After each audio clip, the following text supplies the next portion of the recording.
Nous allons rentrer dans la célébration du Tandima, et nous allons rentrer dans la célébration du Tandima en poésie. La salle 400 de l'Institut français du Gabon a le week-end écoulé accueilli le spectacle de clôture du festival Black History.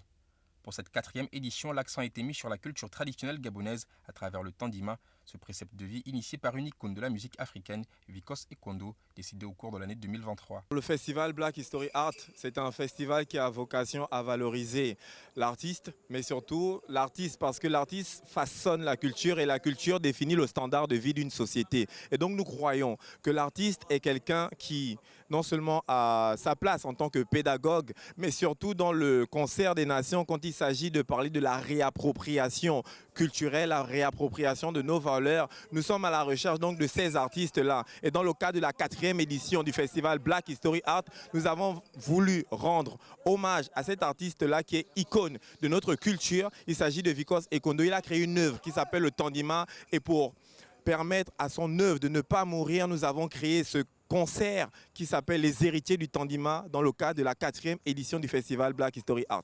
Les héritiers du Tandima ont répondu présent, tant dans un registre traditionnel à travers l'Oriane Ekondo ou dans un style beaucoup plus contemporain, à l'exemple du groupe African Legend ou du rappeur Triss. Les artistes urbains dont l'expression culturelle est fortement marquée par les rites et les traditions ancestrales du Gabon. C'est important d'être là parce qu'on est dans un concept de culture. C'est important d'être là parce qu'on est dans un concept de tradition.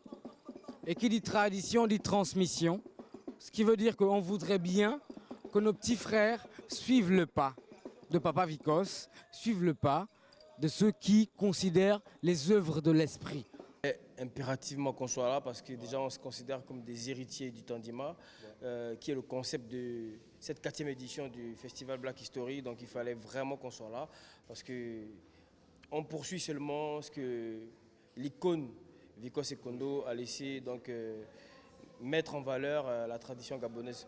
Danse, slam, musique, art plastique, durant 3 heures, le public venu en nombre en a pris plein les yeux. En française, assister à un spectacle sur la tradition, la culture gabonaise, notamment le Tandima, ça m'a ébloui.